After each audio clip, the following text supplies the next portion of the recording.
এই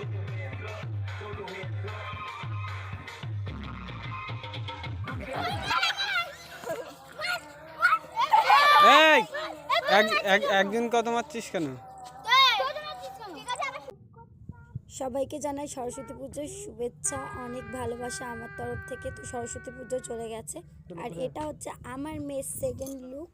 কারণ আমার মেয়ে সকালবেলা যখন গিয়েছিল তখন একটা লেহেঙ্গা শাড়ি পরেছিল, তো এখন দুপুরবেলায় ওকে একটু ভালোভাবে শাড়িটারি পরে সাজুগুজু করে দিয়েছি। কারণ সকালবেলাতে অনেকটা টাইম আমার হাতে কম ছিল, যেহেতু সোমবার দিন 9টার মধ্যেই মানে সরস্বতী পুজোর এটা ছেড়ে যাচ্ছে, এই কারণে আমরা একটু তাড়াতাড়ির মধ্যে সকালবেলাতে ওই লেহেঙ্গাটা পরেছিল। আর অঞ্জলি দেওয়ার পরে আমরা যখন প্রসাদের জন্য প্রসাদ নেব বলে দাঁড়িয়েছিলাম, তখন ও একটু সাজুগুজু মানে নাচানাচি করে নিচ্ছিল ডিজে বক্সের সাথে। আর আমিও কিন্তু দুপুরবেলাতেই একটু বেরিয়ে ফটোশ্যুট করছিলাম, আর ও একটু ফটোশ্যুট করে নিয়েছি। কারণ ওর দুপুরবেলায় সকালে সেরকম ফটোশ্যুট আমি করাতে পারিনি, আর আমিও করতে পারিনি।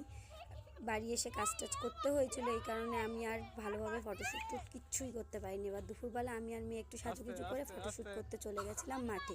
আর মাঠে যখন গেছি তখন দেখি সবাই এরকম খেলাধুলো করছে, সবাই সাজুগুজু করেই ঘুরছিল।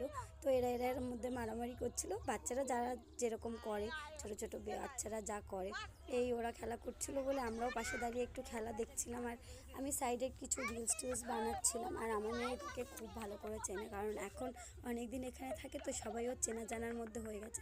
আমার থেকেও বেশি ও সবাইকে বেশি চেনে, কারণ আমার থেকে বেশি ও বাইরে বেরোয়, ওই পাড়ার দিকে যায়, গিয়ে খেলা টেলা করে, সবাই ওকেও চেনে।